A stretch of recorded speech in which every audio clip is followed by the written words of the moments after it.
Altitude hold phase भी lander phase ने पार कर लिया है। लैंडर की ऊंचाई 3 किलोमीटर से कम, लगभग 1 किलोमीटर के आसपास। Final phase of the power descent. जी हाँ, आप अपनी स्क्रीन पे देख सकते हैं कि लैंडर मॉड्यूल पूरी तरह से सेफली और सॉफ्टली चंद्रमा की सतह पे लैंड हो चुका है।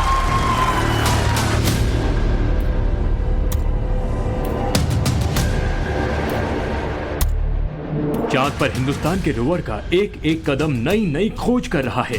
प्रज्ञान का एक एक कदम नया रिकॉर्ड बना रहा है। चांद के साउथ पोल का रहस्य चंद्रयान 3 दुनिया के सामने लाने वाला है। प्रज्ञान रोवर ने चांद में 8 मीटर यानी करीब 26.5 मीटर की दूरी तय कर ली है।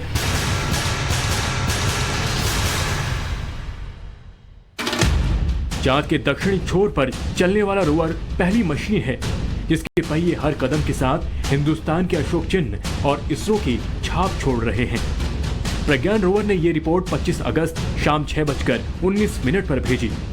इसरो के मुताबिक चंद्रयान 3 के प्रोपल्शन मॉड्यूल, लैंडर और रोवर प्लान के मुताबिक काम कर रहे हैं। अभी तक की गई रिसर्च का डेटा भी इसरो तक पहुंच चुका है।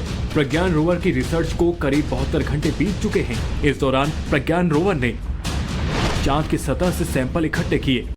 रोवर जहां उतरा है वहां की हाई डेफिनेशन फोटोग्राफ खींची, चांद के वायुमंडल की स्टडी की और चांद की सतह की मैपिंग की। ये ऐसी एक्सक्लूसिव रिपोर्ट है जो किसी भी देश के पास नहीं है और यही रिपोर्ट इंडियन साइंटिस्ट की रिसर्च को आगे बढ़ा रही है। लेकिन अगले 11 दिनों तक प्रज्ञान के सामने कई चुनौतियां भी हैं। लैंडर और रोवर की सेफ पोजीशन भी बड़ी चुनौती है क्योंकि चांद की सतह पर भी लगातार भूकंप आते रहते हैं। अगली बड़ी चुनौती है पावर सप्लाई को मेंटेन रखना। इसके अलावा चंद्रमा से टकराने वाले उल्कापिंड भी मिशन के लिए खतरा बन सकते हैं। लेकिन सबसे बड़ी चुनौती है कम्युनिकेशन सिस्टम को मेंटेन रखने की, क्योंकि प्रज्ञान रोवर सीधे इसरो से संपर्क नहीं कर सकता है बल्कि इसरो लैंडर के जरिए रोवर के संपर्क में है। प्रज्ञान रोवर जो भी इंफॉर्मेशन चांद पर कलेक्ट कर रहा है पहले उसे विक्रम लैंडर तक पहुंचाया जाता है। इसके बाद लैंडर से ये इंफॉर्मेशन बेंगलुरु में इसरो के सेंटर पहुंचती है।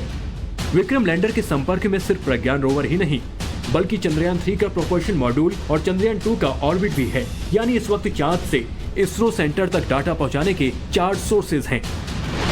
पहला है प्रज्ञान रोवर, दूसरा है विक्रम लैंडर, तीसरा चंद्रयान 3 का प्रोपल्शन मॉड्यूल और चौथा चंद्रयान 2 का ऑर्बिट।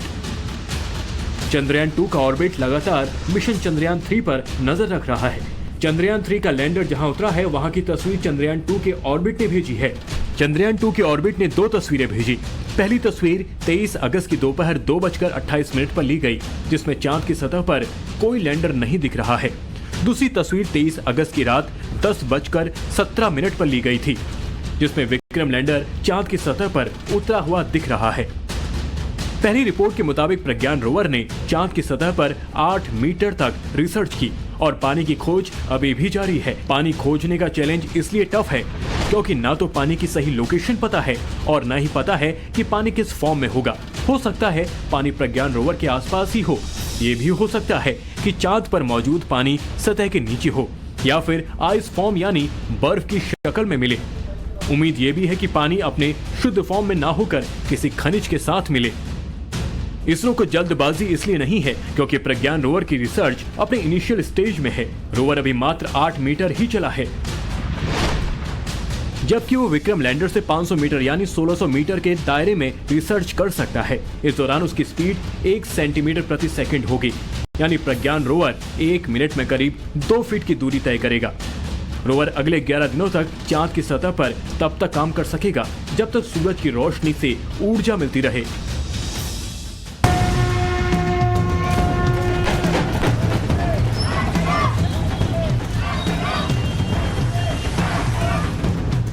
भारत के चंद्रयान 3 मिशन की सफलता को देख दुनिया हैरान है।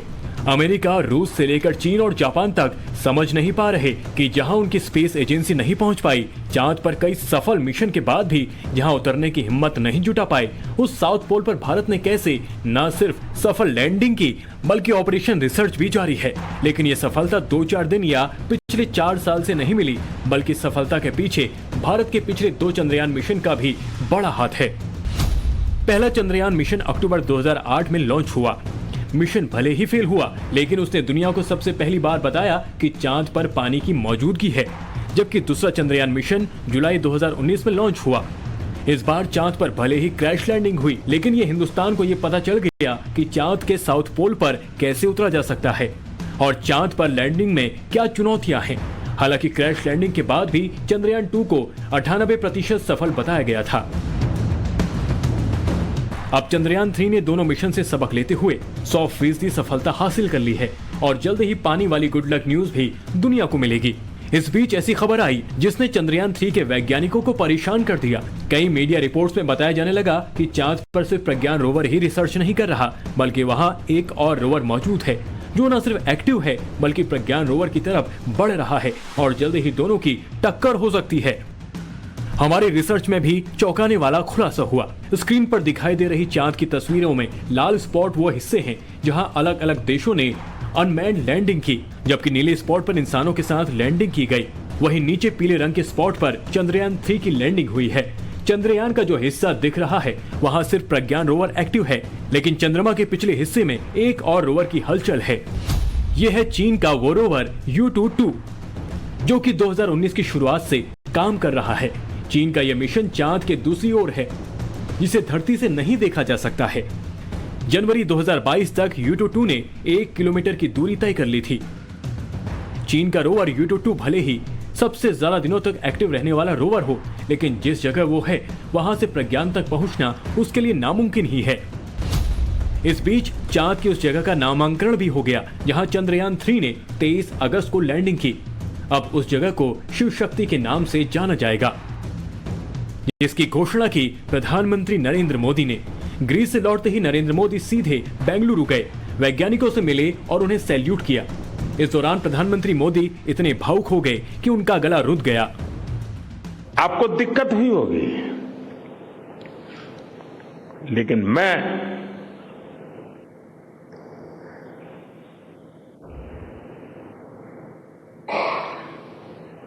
भारत में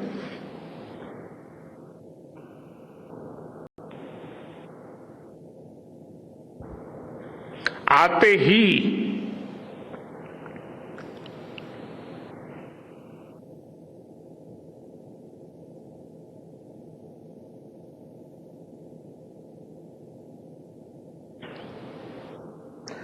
जल्द से जल्द आपके दर्शन करना चाहता था।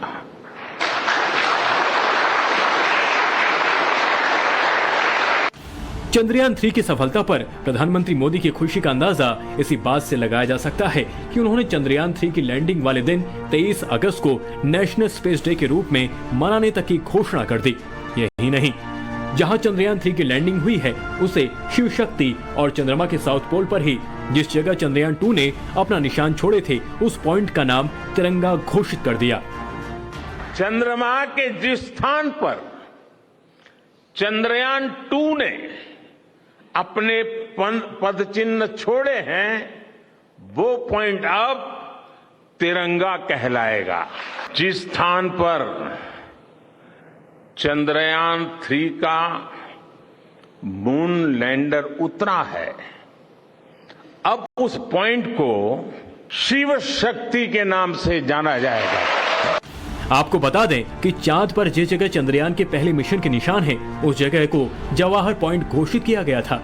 लेकिन अब जब प्रधानमंत्री मोदी ने देश की शान और भोलेनाथ के नाम पर स्पेस मिशन का नामांकन किया तो विपक्ष को इसमें सियासत नजर आने लगी। इस प्रकार के ड्रामा नौटंकी करके हर जगह पर धार्मिक बात करना ये वैज्ञानिकों का अपमान है। जो लोग कहते हैं कि प्रधानमंत्री मोदी इसरो में भी नाम की सियासत कर रहे हैं, उन्हें प्रधानमंत्री मोदी के उस वक्त का बयान सुनना चाहिए जब वो गुजरात के मुख्यमंत्री हुआ करते थे। आज बधाई देने आया हूं, मैं एक निमंत्रण देने भी आया। जिस दिन हम वहां पहुंच जाए फिर तो वो अपना रूटीन काम करेगा 1.5 साल तक। आपको रोज फिर डेटा आया नहीं आया, फोटो आया नहीं आया, एनालिसिस करना है सब। 3 वाला मामला तो मैं चाहता हूं कि एक शाम आपके नाम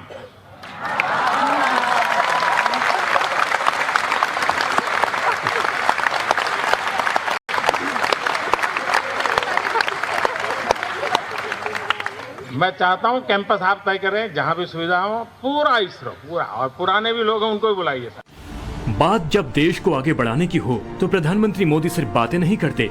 इसरो के बजट को देखकर अंदाजा लगाया जा सकता है कि प्लानिंग कब शुरू हुई थी।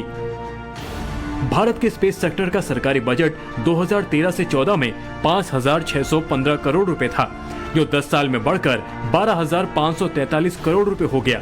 यानी 10 साल में 123% की बढ़ोतरी की गई।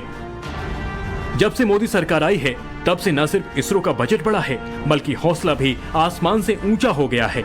यही वजह है कि आज चांद पर शान से तिरंगा फहर रहा है। ब्यूरो रिपोर्ट, टाइम्स नाउ, नव भारत।